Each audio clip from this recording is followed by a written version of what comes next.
was streaming from. And so, Carl, what are we here to talk about today? We're here to talk about how to wow your loved ones over this holiday season. Wow. Yeah, right? Right? Absolutely. And when I say holiday season, I say it very specifically because, of course, this is Christmas for many in North America, but we want to honor and respect that it's also Hanukkah for some, and there's Kwanzaa, and there's Diwali, and, lots of different faiths and religions and perspectives on what the holidays mean to people. And maybe that's a great place to start.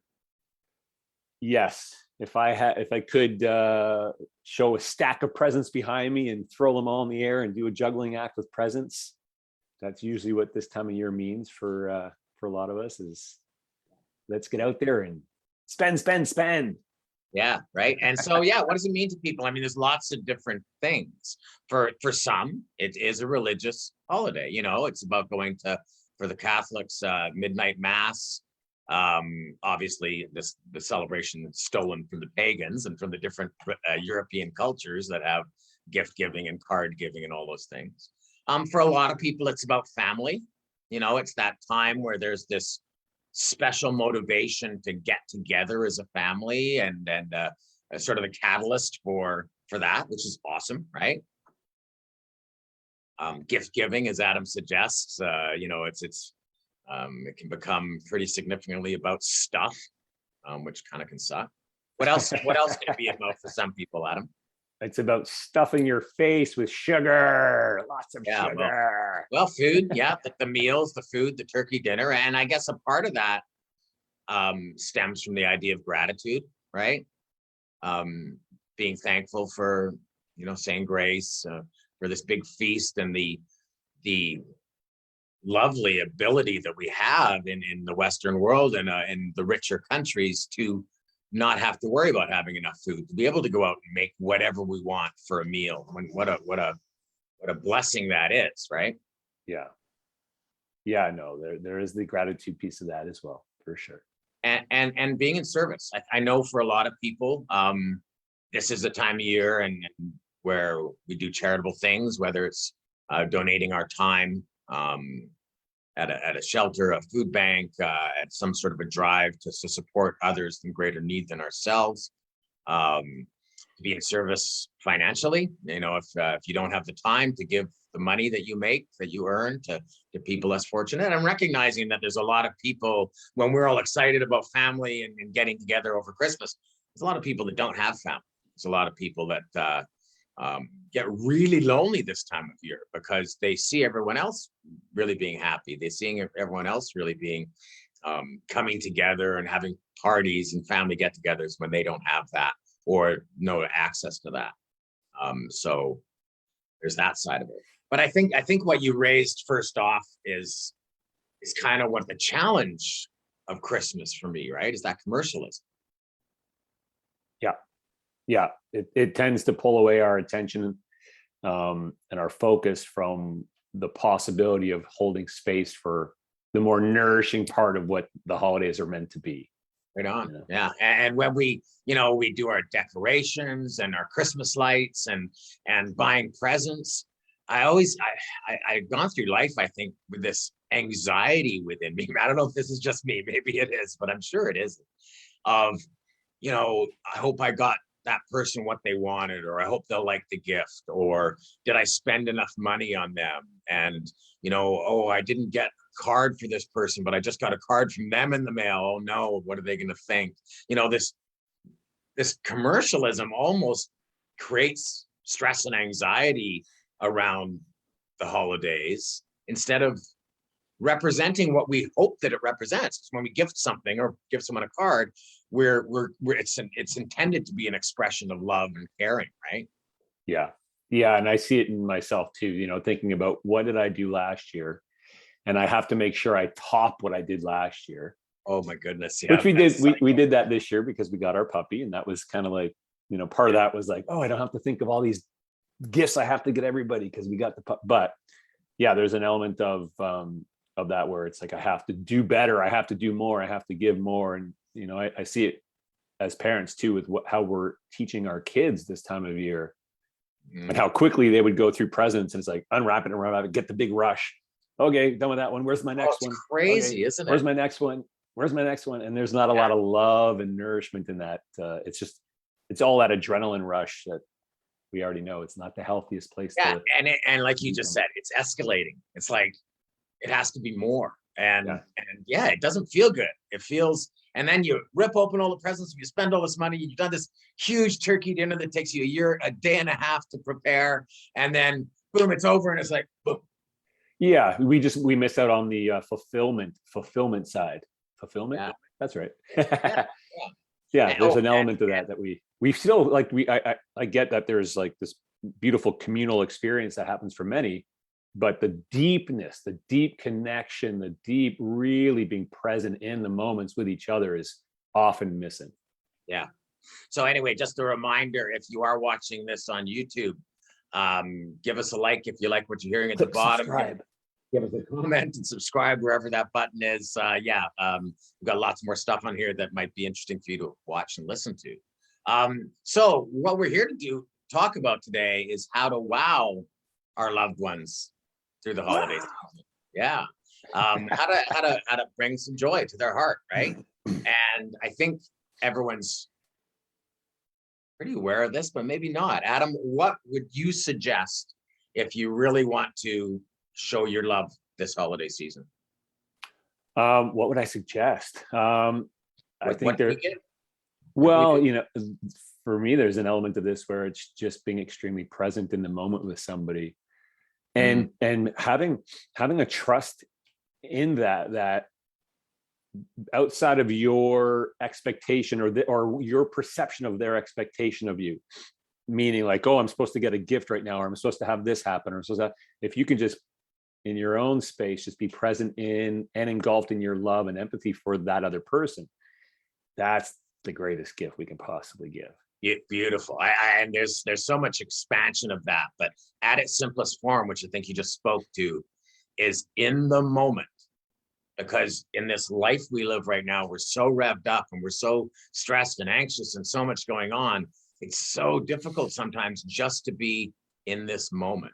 So to be 100% present and hold space with love and what you just said, without expectation of what they want, of how they're going to react, without any expectation, just holding the feeling of what you love and how you love that individual when you're with them, right? Huge. And it's tricky because there's a large part of this time of year too where we are being triggered by the presence of our loved ones in ways that have a historical stress pattern inside of our nervous system. Right. Yeah. So the minute we get together, we're already being triggered by our monkey mind's love of the adrenaline from those engagements. And so it becomes an art to be able to notice those reactions and just calm them down so you can be present and engulfed in your own love for yourself. And that helps you to also represent that for others. So really what we're talking about here is by wowing them is giving them the gift of you. Yeah. Now we're going to expand on this a little bit more, but giving them the gift of you. And when we say you, that's about you being 100% present. It's about you being authentic and holding space with your positive feelings for that person, not your triggers, and not responding to the triggers that you feel from their behavior or what they say. Because as you just said, as soon as we respond to a trigger with our reaction, we've lost the plot. We're not present anymore. We're stewing on the irritation, the frustration, the why did they act like that? Why did they say that? Why did they do that? That's wasteful. That's this, that's that, all that stuff. So holding that space, and this is hard, it's practice. It's not responding to the triggers that you feel. And it's also not providing triggers, right? It's challenging for sure, right? Well, we're coming into these moments with novels and novels of story based off of past experiences with many of our family members. Yeah. And all we tend to do is relive the pages of these stories over and over again. And it's really difficult for something new and fresh to be a possibility in these moments. And that's what we're suggesting is let's put the stories, throw the novels away for the day and write a new script in these moments of how you do want things to be, how you do want things to feel in the moment with your mom, with your brother, with your uncle, with your cousin, whoever it is, being completely a blank slate for them to feel your energy. That's beautiful. Yeah. So I like what you said there. It's about all those stories. So think back, if you're watching this, to your relationships with your parents, with your siblings, with your extended family, your children.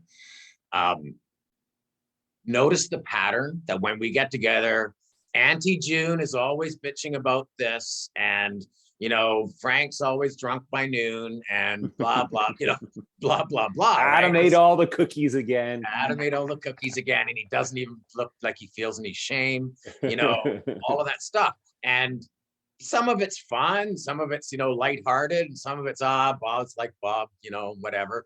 But it also, when we're stuck in those stories, as Adam said, it's very limiting, and it holds us back from truly expressing love. So giving the gift of you, let's circle back to the idea of this. We talked about sort of what it means, but just to get out there and say, hey, go on, everybody, just be present and don't get triggered and hold space with love. Yeah, good luck. Good luck, right? I mean, I promise you, if anybody that goes out there and tries that, you're within 45 seconds, you're like, screw this. Yeah, I gotta say something, Yeah.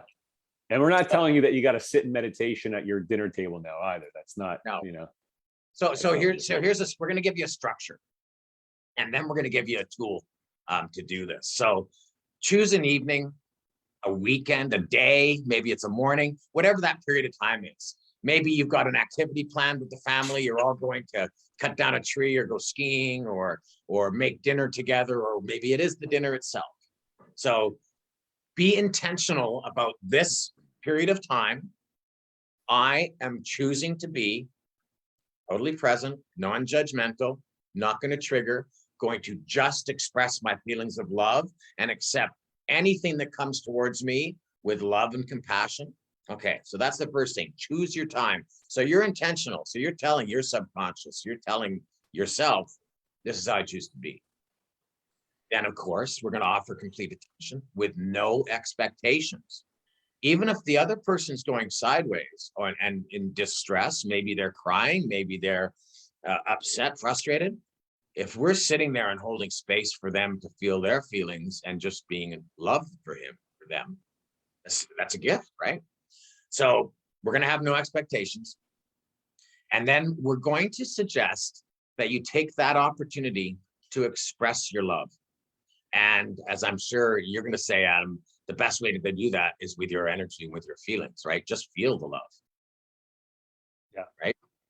Yeah. But certainly we can voice our love, and words are very powerful. And let your loved ones know all the positive things you feel about them without reservation, recognizing that they're human and there's things about them that irritate. You want to point out that, Bob, you shouldn't drink so much, or Julie, you shouldn't spend so much money, or whatever, because we always want to point out everyone else's deficiencies. But just express your love and hold the feeling. So for an evening, for a day, for a weekend, for a morning, whatever it is, complete attention, no expectations, express your love, hold your love, and be in the space with love and compassion. Still doesn't sound that easy, does it? And why isn't it easy, Adam? Well, the triggers are powerful. We have this historical stress response that the brain trips you up with your thoughts into this reactive state that flushes your body full of adrenaline, surge of energy. So it's hard to calm that down when it's in motion of happening and get you reactive. And so it's really important to recognize that you do have patterns, whether you want to admit it or not, that are throwing you into states where you can't hold the love that you would like to hold for yourself and for others. Right. Yeah, we lose the plot, right? It happens pretty quick, and it doesn't take much. It could just be the thought of somebody, let alone the fact that they're in front of you. You could just think about them, and your body has a pattern response to that experience with that person, which they haven't even sat in front of you yet for dinner, and you're already being triggered without you even realizing it. Yeah. So let's give them a tool to do this. Now, again, this is about mastering the moment. This is about being present in the moment. So we need a tool to allow us to do that we can do in the moment. And bring ourselves back to what our intention is. And again, our intention is to be 100% present with love. Let's call it as simple as that. And so what's the tool we're going to use, Adam? Well, it's the tool is called Heart Flow, which is our 33-second breath practice that we teach all our clients inside of the Unleash Your Energy coaching program, the group coaching program. We love to share it because it's the portal in for being able to train your brain to release the love of using the thoughts to trigger you. And so the 33 seconds creates coherence up the vagus nerve, resets the nervous system, puts it back in the calm, peaceful, rest and digest state. And it's also the reset practice that puts you and engulfs you in a state of self-love for you then to be able to give that to others around you. Okay, so if you're watching this on YouTube, you're going to see a pop-up of the video that trains our breath practice for you. And if you're on Facebook here, watching the live, give us, if you haven't learned the breath practice, I know many of you in the community have, in the holistic personal growth group have, but if you haven't, just give us a yes, please in the comments, or give me that, or heart flow, please, or whatever comment you have, or send either Adam or I a DM, and we will hook you up with that free training. Yeah, it's important to have the right steps for this so that you actually do it in a way that resets the nervous system, so you can do this and commit to this over the holidays, because you will notice it doesn't take much time. It's a bit challenging for sure, but the fact that you can reset and hold space in this way in 33 seconds, it's a really powerful opportunity to feel into the holiday season in a really fresh way that's going to help you feel more loved, more connected, more energized. And it's it's just such a great possibility. So all that energy you have about buying the right gift for your loved ones, wanting them to impress them and show them how much you love them. I know taking this on may feel like a challenge for you, but take this on as your challenge. Show up for each of your loved ones and intentionally give them the gift of you. Because at the end of the day, what they want more than anything is a close relationship with you. And that's the most beautiful gift you can give. Right on. Okay, well, thanks guys. I think that wrapped us up. We did a nice quick one here, 15-20 minutes. We appreciate you guys. Subscribe again if you haven't yet, if you're on YouTube, and if you're inside of our private group here on Facebook. We love you guys, and thanks for joining us. All right, see you later. Thank you, Carl. You're welcome. Thank you, Adam.